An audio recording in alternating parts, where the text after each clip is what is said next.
사랑하는 성도님들, 오늘 이 시간 여러분과 함께 정말 특별한 은혜의 말씀을 나누고자 합니다.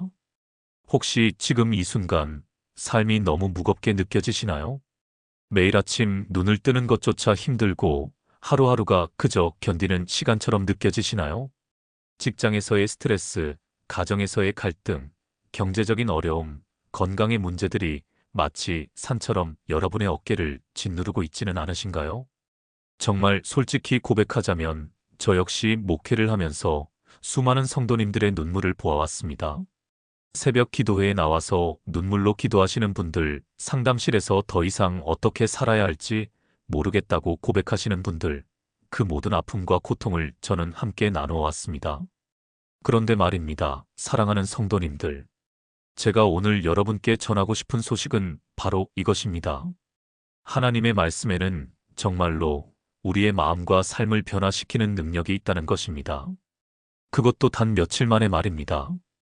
이것이 과장이나 허황된 약속처럼 들리시나요? 아닙니다. 이것은 성경이 약속하는 확실한 진리이며 수많은 성도들이 실제로 경험한 놀라운 변화입니다. 오늘 이 시간 저는 여러분과 함께 네 가지 핵심적인 말씀의 원리를 나누고자 합니다. 이 네 가지 원리를 21일 동안 여러분의 삶에 적용하신다면 여러분은 분명히 놀라운 변화를 경험하시게 될 것입니다. 첫째는 말씀이 우리의 생각을 어떻게 새롭게 하는지에 관한 것입니다. 둘째는 말씀이 우리의 감정을 어떻게 치유하는지에 관한 것입니다. 셋째는 말씀이 우리의 관계를 어떻게 회복시키는지에 관한 것입니다. 그리고 넷째는 말씀이 우리의 미래를 어떻게 열어주는지에 관한 것입니다. 이 네 가지는 단순한 이론이 아닙니다. 이것은 하나님께서 성경을 통해 우리에게 주신 확실한 약속이며 우리가 믿음으로 붙잡을 때 반드시 우리의 삶 속에서 실현되는 살아있는 진리입니다. 그러니 지금부터 마음을 활짝 열고 하나님의 음성에 귀를 기울이시기 바랍니다. 여러분의 인생이 정말로 달라지는 순간이 바로 지금 이 시간이 될 것입니다. 첫 번째로 말씀이 우리의 생각을 새롭게 한다는 것에 대해 말씀드리겠습니다. 사랑하는 성도님들, 우리의 삶이 왜 변하지 않는지 아십니까? 그것은 바로 우리의 생각이 변하지 않기 때문입니다. 우리는 매일 같은 생각을 하고 같은 방식으로 세상을 바라보고 같은 패턴으로 반응합니다. 아침에 일어나면 오늘도 힘든 하루가 될 것이라고 생각합니다. 직장에 가면 또 상사에게 혼날 것이라고 생각합니다. 배우자를 보면 또 싸우게 될 것이라고 생각합니다. 자녀들을 보면 또 말을 듣지 않을 것이라고 생각합니다. 이렇게 부정적인 생각의 틀에 갇혀서 우리는 매일매일을 살아갑니다. 그런데 말입니다. 성경은 이렇게 말씀하십니다. 로마서 12장 2절입니다. 너희는 이 세대를 본받지 말고 오직 마음을 새롭게 함으로 변화를 받아 하나님의 선하시고 기뻐하시고 온전하신 뜻이 무엇인지 분별하도록 하라. 이 말씀이 무엇을 의미합니까? 우리의 마음, 즉 우리의 생각이 새로워질 때 우리의 삶 전체가 변화된다는 것입니다. 바울 사도는 여기서 매우 중요한 진리를 가르쳐주고 계십니다. 변화는 외부에서 시작되는 것이 아니라 내부에서 우리의 마음에서 시작된다는 것입니다. 그렇다면 어떻게 우리의 마음을 새롭게 할 수 있을까요? 바로 하나님의 말씀으로 우리의 생각을 채우는 것입니다. 히브리서 4장 12절을 보십시오. 하나님의 말씀은 살아있고 활력이 있어 좌우의 날선 어떤 검보다도 예리하여 혼과 영과 및 관절과 골수를 찔러 쪼개기까지 하며 또 마음의 생각과 뜻을 판단하나니. 이 말씀이 얼마나 강력한지 아십니까? 하나님의 말씀은 단순한 정보나 지식이 아닙니다. 그것은 살아있는 능력입니다. 우리의 깊은 내면까지 파고 들어가서 우리의 잘못된 생각을 발견하고 그것을 하나님의 진리로 대체하는 능력이 있습니다. 제가 실제로 상담했던 한 성도님의 이야기를 나누겠습니다. 그분은 30대 중반의 직장인이셨는데 심각한 우울증으로 고생하고 계셨습니다. 매일 아침 회사에 가는 것이 너무 힘들어서 출근길에 울음이 나온다고 하셨습니다. 자신은 무능하고 가치 없는 사람이며 이 세상에 존재할 이유가 없다는 생각에 사로잡혀 계셨습니다. 저는 그분에게 며칠 동안 매일 아침 한 가지 일을 하시라고 권면했습니다.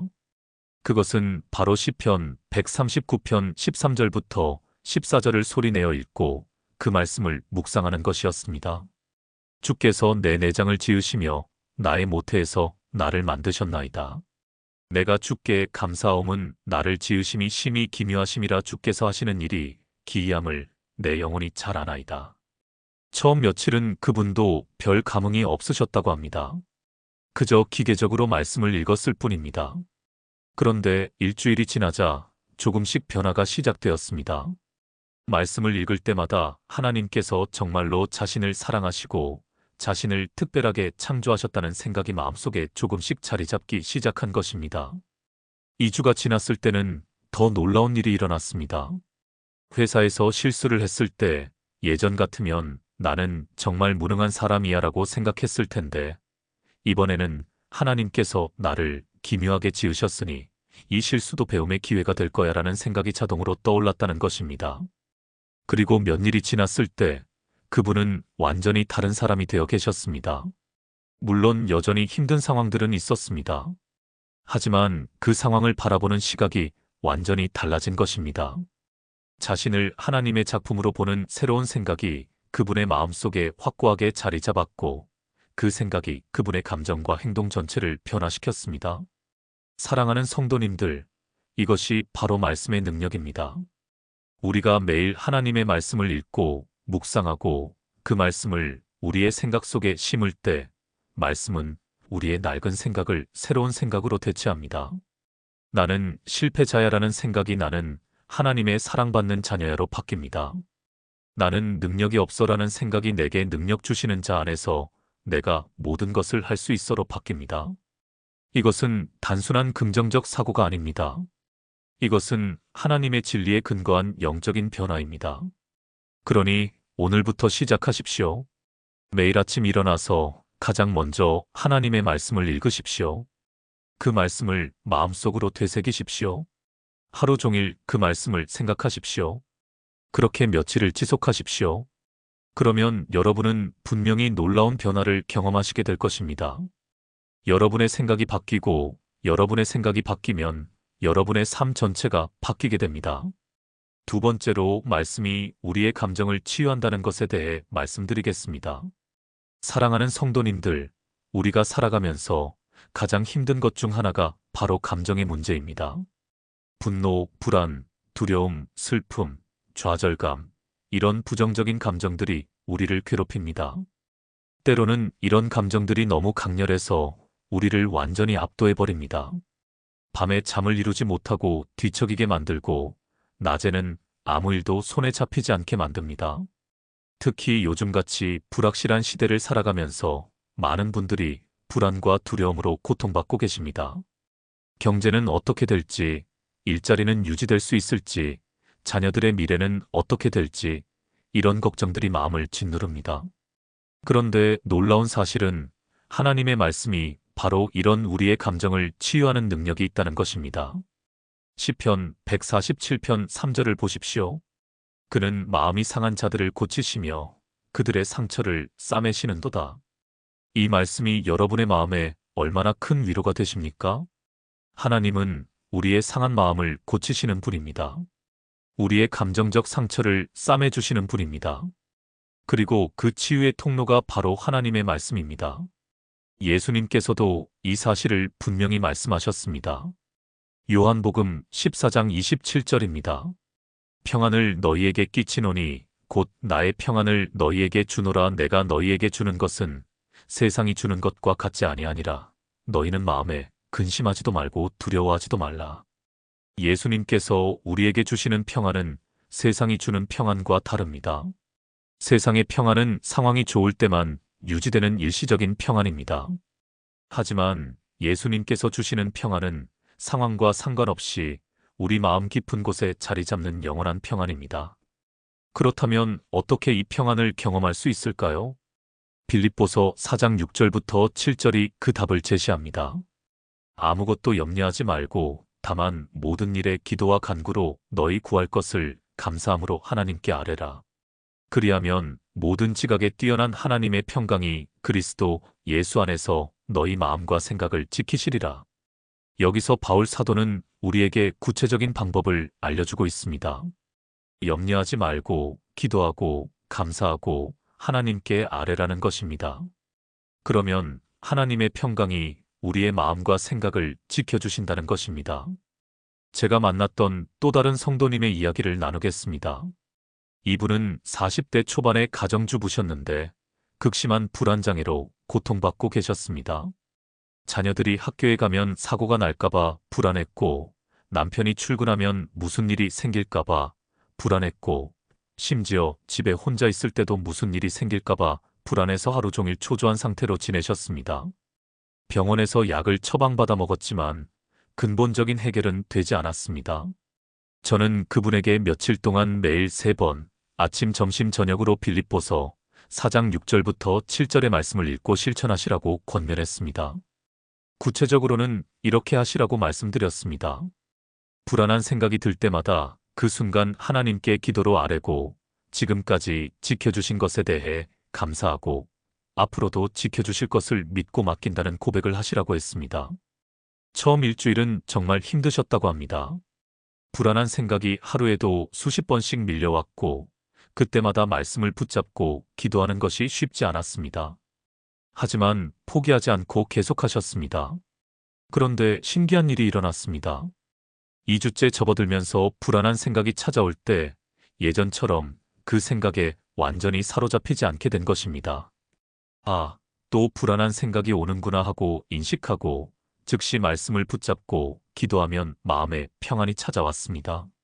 몇 일이 지났을 때는 정말 놀라운 변화가 일어났습니다. 물론 가끔 불안한 생각이 들긴 했지만 그것이 더 이상 그분을 지배하지 못했습니다. 말씀과 기도가 자동 반사처럼 나오게 되었고 그때마다 하나님의 평강이 마음에 임했습니다. 지금도 그분은 힘들 때마다 그 말씀을 붙잡고 기도하시며 하나님께서 주시는 평안 가운데 살아가고 계십니다. 사랑하는 성도님들, 이것이 바로 말씀의 치유 능력입니다. 우리가 하나님의 말씀을 우리의 감정에 적용할 때 그 말씀은 우리의 상한 감정을 치유합니다. 불안한 마음에 평안을 주고 두려운 마음에 용기를 주고 슬픈 마음에 기쁨을 주고 분노한 마음에 사랑을 주십니다. 여러분이 지금 어떤 감정으로 힘들어하고 계시든지 하나님의 말씀 안에 그 해답이 있습니다. 우울하십니까? 시편 42편 11절을 읽으십시오. 내 영혼아 내가 어찌하여 낙심하며 어찌하여 내 속에서 불안해하는가. 너는 하나님께 소망을 두라. 그가 나타나 도우심으로 말미암아 내 하나님을 여전히 찬송하리로다. 분노하십니까? 에베소서 4장 26절을 읽으십시오. 분을 내어도 죄를 짓지 말며 해가 지도록 분을 품지 말라. 두려우십니까? 이사야 41장 10절을 읽으십시오. 두려워하지 말라. 내가 너와 함께함이라. 놀라지 말라. 나는 내 하나님이 됨이라. 내가 너를 굳세게 하리라. 참으로 너를 도와주리라. 참으로 나의 의로운 오른손으로 너를 붙들리라.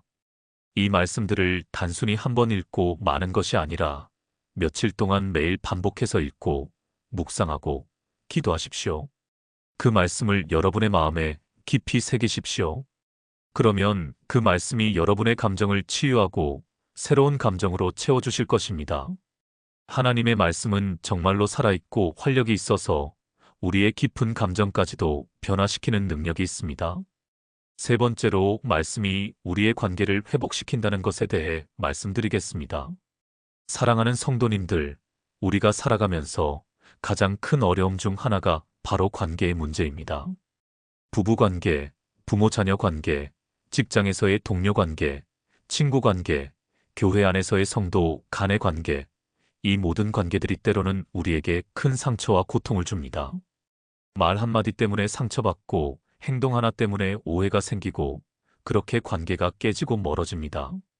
그리고 그 깨어진 관계 때문에 우리는 마음에 큰 짐을 지고 살아갑니다.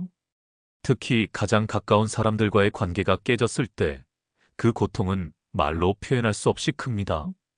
배우자와의 갈등, 자녀와의 단절, 부모님과의 불화, 이런 문제들이 우리의 마음을 찢어 놓습니다. 그런데 놀라운 사실은 하나님의 말씀이 바로 이런 깨어진 관계를 회복시키는 능력이 있다는 것입니다. 에베소서 4장 29절을 보십시오. 무릇 더러운 말은 너희 입 밖에도 내지 말고 오직 덕을 세우는데 소용되는 대로 선한 말을 하여 듣는 자들에게 은혜를 끼치게 하라. 이 말씀은 우리의 말이 관계에 얼마나 중요한지를 보여줍니다. 우리의 입에서 나오는 말이 관계를 살리기도 하고 죽이기도 합니다.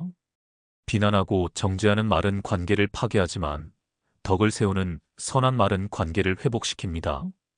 예수님께서도 이것을 강조하셨습니다. 마태복음 5장 23절부터 24절입니다.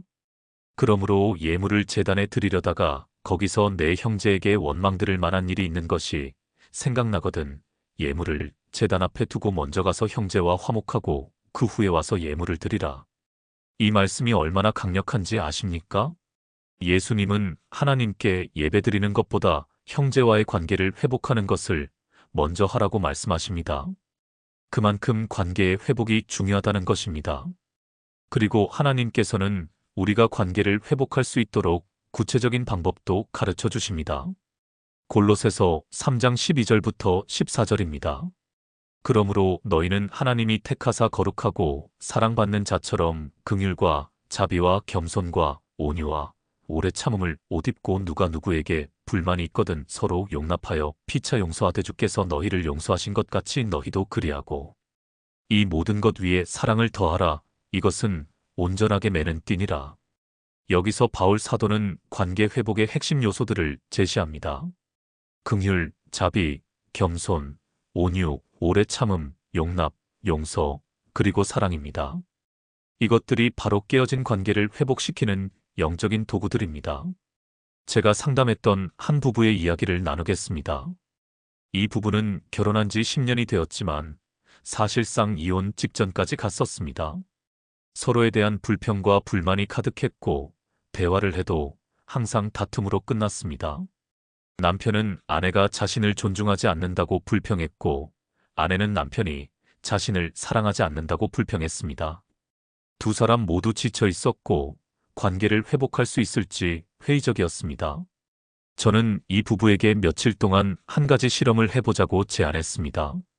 매일 아침 함께 에베소서 5장 25절과 33절을 읽고 그날 하루 동안 그 말씀대로 살아보자는 것이었습니다. 남편들아, 아내 사랑하기를 그리스도께서 교회를 사랑하시고 그 교회를 위하여 자신을 주심같이 하라. 그러므로 남편들도 각각 자기의 아내 사랑하기를 자신같이 할지니 아내도 자기 남편을 존경하라. 처음에는 두 사람 모두 형식적으로 했습니다. 말씀을 읽기는 했지만 마음에서 우러나오지 않았습니다.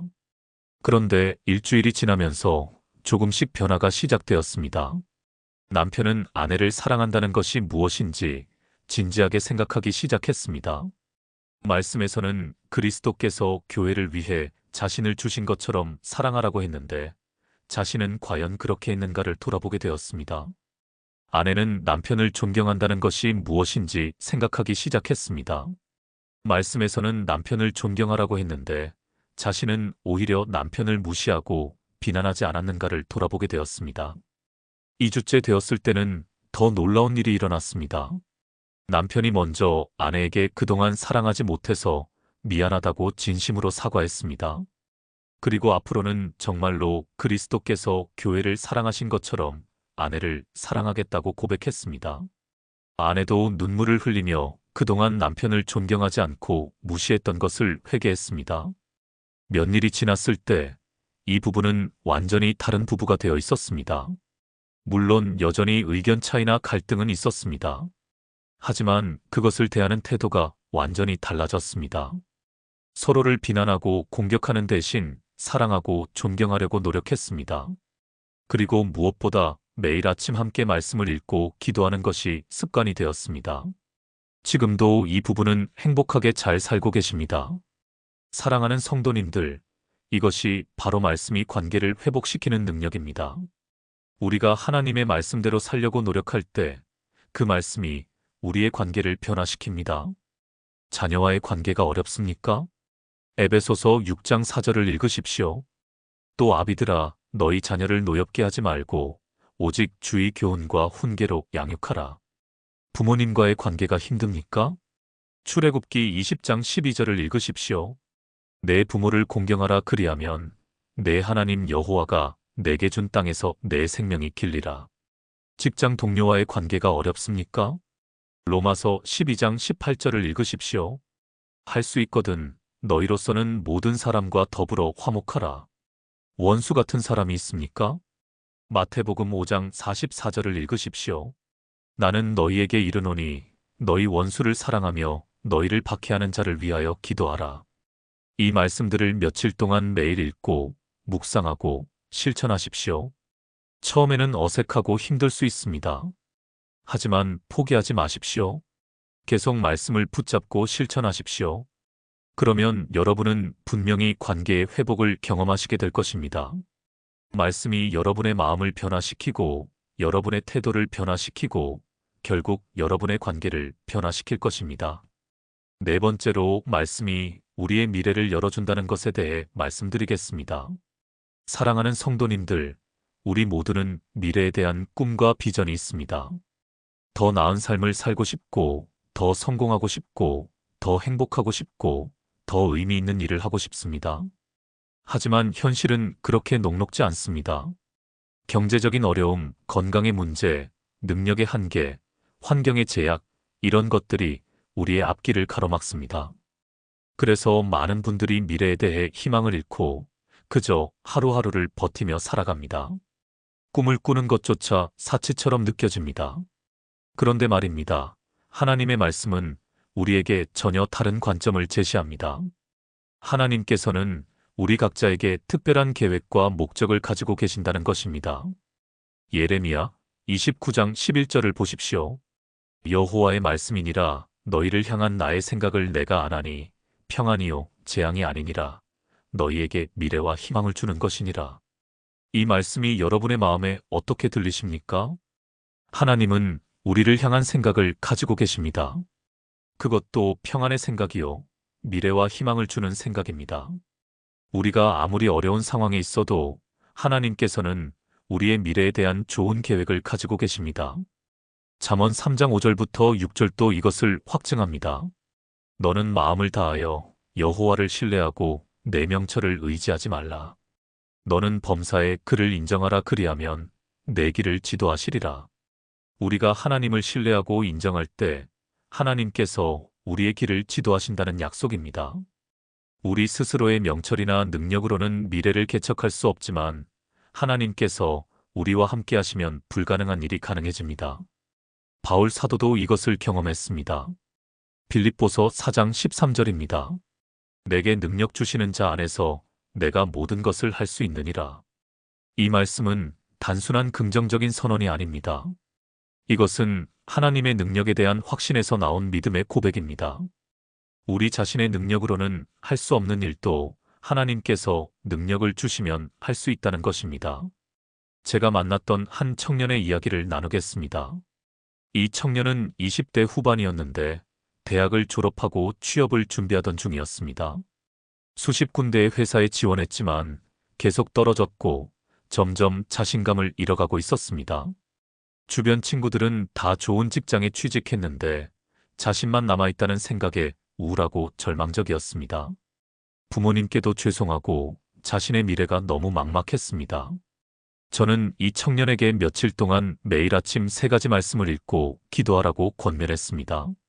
예레미야 29장 11절, 잠언 3장 5절부터 6절, 빌립보서 4장 13절입니다.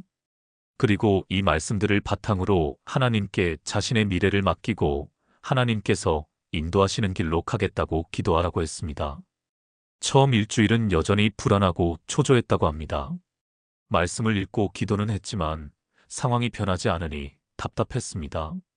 그런데 2주째 접어들면서 마음의 변화가 일어나기 시작했습니다. 취업이 안 되는 것이 자신의 실패가 아니라 하나님께서 더 좋은 것을 준비하고 계신 과정이라는 생각이 들기 시작했습니다. 그래서 초조하게 아무 회사나 지원하는 대신 진정으로 자신이 하고 싶은 일이 무엇인지 하나님께서 자신을 어디에 사용하기 원하시는지를 진지하게 생각하기 시작했습니다. 그러던 중 우연히 한 사회적 기업에 대해 알게 되었습니다. 그 기업은 이윤 추구보다는 사회적 가치를 실현하는 것을 목표로 하는 곳이었는데 그 청년의 마음에 깊은 울림을 주었습니다. 이것이 바로 내가 하고 싶은 일이라는 확신이 들었고 그 회사에 지원했습니다. 면일이 거의 끝나갈 무렵 놀랍게도 그 회사에서 합격 통보가 왔습니다. 그런데 더 놀라운 것은 그 청년의 마음가짐이었습니다. 만약 예전이었다면 취업이 됐다는 사실 자체에만 기뻐했을 것입니다. 하지만 이번에는 하나님께서 자신의 길을 인도하셔서 정말로 의미 있는 일을 할 수 있는 곳으로 인도해 주셨다는 감사가 먼저 나왔습니다. 지금도 그 청년은 그 회사에서 열심히 일하며 하나님께서 자신의 삶을 통해 이루실 더 큰 계획들을 기대하며 살아가고 있습니다. 사랑하는 성도님들, 이것이 바로 말씀이 우리의 미래를 여는 능력입니다. 우리가 하나님의 말씀을 믿고 그 말씀에 순종할 때 하나님께서는 우리가 상상하지 못한 방법으로 우리의 길을 열어주십니다. 여러분의 미래가 막막하십니까? 하나님의 말씀을 붙잡으십시오. 사업이 어렵습니까? 시편 37편 5절을 읽으십시오. 내 길을 여호와께 맡기라. 그를 의지하면 그가 이루시고. 건강이 좋지 않습니까? 출애굽기 15장 26절을 읽으십시오.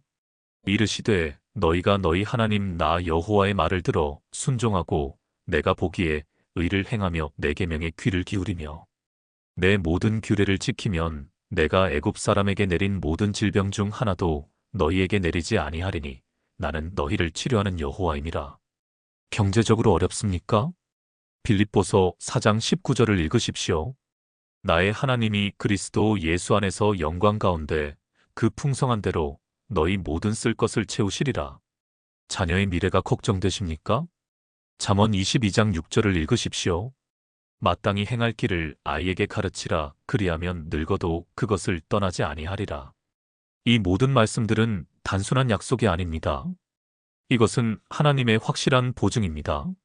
하나님께서는 거짓말을 하실 수 없는 분이시기에 이 말씀들은 반드시 이루어집니다. 그러니 오늘부터 며칠 동안 여러분의 상황에 맞는 하나님의 약속의 말씀을 붙잡으십시오. 매일 그 말씀을 읽고 묵상하고 기도하십시오. 그 말씀을 여러분의 마음에 깊이 새기고 그 말씀을 믿고 고백하십시오. 그러면 여러분은 분명히 하나님께서 여러분의 미래를 여시는 것을 경험하게 될 것입니다. 불가능해 보였던 일들이 가능해지고 막혔던 길이 열리고 소망이 없어 보였던 상황에서 새로운 기회가 생겨날 것입니다. 왜냐하면 하나님의 말씀은 살아있고 활력이 있어서 우리의 미래를 창조하는 능력이 있기 때문입니다. 사랑하는 성도님들, 이제 오늘 나눈 내용을 정리해 보겠습니다. 우리는 오늘 며칠 만에 마음과 삶이 바뀌는 기적의 말씀에 대해 4가지 핵심 진리를 나누었습니다. 첫째 말씀은 우리의 생각을 새롭게 합니다. 로마서 12장 2절의 말씀처럼 우리가 하나님의 말씀으로 마음을 새롭게 할 때 우리의 삶 전체가 변화됩니다.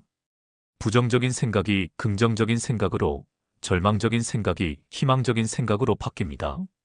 둘째 말씀은 우리의 감정을 치유합니다. 시편 147편 3절의 말씀처럼 하나님께서는 상한 마음을 고치시고 상처를 싸매주십니다.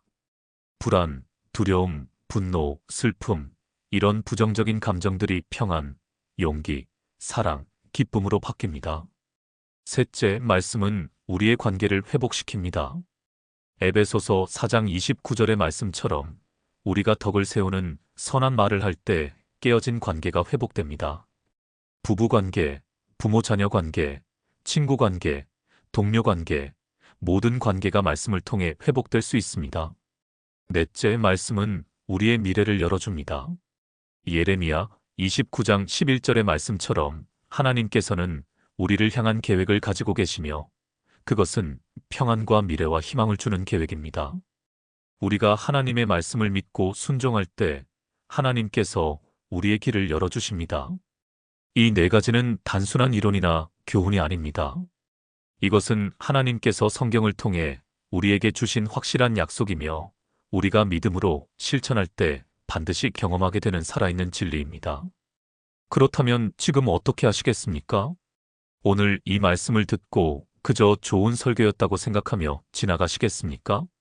아니면 오늘부터 실제로 며칠 동안 하나님의 말씀을 붙잡고 실천하시겠습니까? 제가 여러분께 진심으로 권면합니다. 오늘부터 시작하십시오. 너무 많은 것을 한꺼번에 하려고 하지 마십시오. 여러분의 상황에 가장 필요한 한두 가지 말씀을 선택하십시오. 그 말씀을 종이에 적어서 눈에 잘 보이는 곳에 붙여두십시오. 매일 아침 일어나자마자 그 말씀을 소리내어 읽으십시오. 하루 종일 그 말씀을 생각하고 묵상하십시오. 밤에 잠들기 전에 다시 한번 그 말씀을 읽고 기도하십시오. 그렇게 며칠을 계속하십시오. 처음 며칠은 변화가 느껴지지 않을 수 있습니다. 하지만 포기하지 마십시오. 말씀은 우리 안에서 조용히 그러나 확실하게 역사합니다. 마치 씨앗이 땅속에서 자라는 것처럼 말씀도 우리 마음속에서 자라납니다. 일주일쯤 지나면 조금씩 변화가 느껴지기 시작할 것입니다. 2주쯤 지나면 확실한 변화를 경험하게 될 것입니다. 그리고 몇 일이 지났을 때 여러분은 완전히 다른 사람이 되어 있을 것입니다. 물론 모든 문제가 해결되는 것은 아닙니다. 여전히 어려운 상황들은 있을 것입니다. 하지만 그 상황을 대하는 여러분의 마음과 태도가 완전히 달라져 있을 것입니다. 그리고 그것이 바로 진정한 변화입니다. 상황이 바뀌는 것보다 더 중요한 것은 우리가 바뀌는 것입니다. 우리가 바뀌면 상황도 결국 바뀌게 됩니다. 사랑하는 성도님들, 여러분은 이 변화를 경험할 자격이 충분히 있습니다. 여러분은 하나님께서 사랑하시는 귀한 자녀들입니다.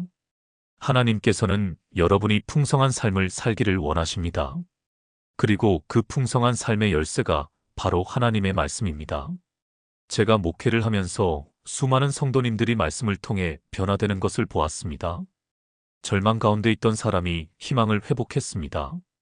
병들었던 사람이 치유를 경험했습니다. 깨어진 관계가 회복되었습니다. 막막했던 미래에 새로운 문이 열렸습니다. 이 모든 것이 하나님의 말씀의 능력입니다. 그리고 이 능력은 특별한 사람들에게만 주어지는 것이 아닙니다. 하나님의 말씀을 믿고 순종하는 모든 사람이 경험할 수 있는 것입니다. 그러니 오늘 이 시간이 여러분 인생의 전환점이 되기를 바랍니다. 더 이상 과거의 실패나 현재의 어려움에 매여 있지 마십시오. 하나님께서 여러분을 위해 예비하신 놀라운 미래를 향해 담대히 나아가십시오. 그 길에 하나님의 말씀이 함께할 것입니다. 말씀이 여러분의 발에 등이요 길의 빛이 되어 여러분을 인도할 것입니다. 이제 마지막으로 여러분께 부탁드리고 싶은 것이 있습니다. 만약 오늘 이 말씀이 여러분의 마음에 와닿았다면, 그리고 며칠 동안 말씀으로 변화되는 삶을 살아보기로 결단하셨다면 아래에 좋아요를 눌러주시고 댓글로 아멘이라고 고백해 주십시오. 여러분의 고백이 여러분 자신에게도 힘이 되고 다른 분들에게도 큰 격려가 될 것입니다. 그리고 이 영상을 여러분의 사랑하는 가족과 친구들에게도 공유해 주십시오. 이 말씀이 더 많은 사람들에게 전해져서 더 많은 사람들이 하나님의 말씀을 통해 변화되는 삶을 경험하기를 바랍니다. 또한 여러분이 며칠 동안 말씀으로 변화되는 과정에서 어떤 경험을 하셨는지, 어떤 변화가 있으셨는지를 댓글로 나누어 주시면 감사하겠습니다. 여러분의 간증이 다른 분들에게 큰 믿음과 용기를 줄 것입니다. 저는 여러분 한 분 한 분을 위해 기도하고 있습니다. 여러분이 하나님의 말씀을 통해 놀라운 변화를 경험하시고 하나님께서 예비하신 축복의 통로가 되시기를 간절히 기도합니다. 사랑하는 성도님들, 하나님의 말씀은 살아있습니다. 그 말씀은 여러분의 삶을 변화시킬 능력이 있습니다. 그러니 두려워하지 마시고 믿음으로 나아가십시오. 며칠 후 여러분은 지금과는 완전히 다른 사람이 되어 있을 것입니다. 여러분의 생각이 새로워지고 감정이 치유되고 관계가 회복되고 미래가 열릴 것입니다. 이것은 제 약속이 아니라 하나님의 약속입니다. 그리고 하나님은 신실하신 분이셔서 반드시 그 약속을 이루십니다. 하나님께서 여러분과 함께 하시며 여러분을 인도하시고 여러분을 축복하실 것입니다. 여러분의 가정에 하나님의 평안이 가득하기를 축복합니다. 여러분의 직장에 하나님의 지혜가 넘치기를 축복합니다. 여러분의 관계에 하나님의 사랑이 흐르기를 축복합니다. 여러분의 미래에 하나님의 영광이 나타나기를 축복합니다. 예수 그리스도의 이름으로 축복합니다. 아멘.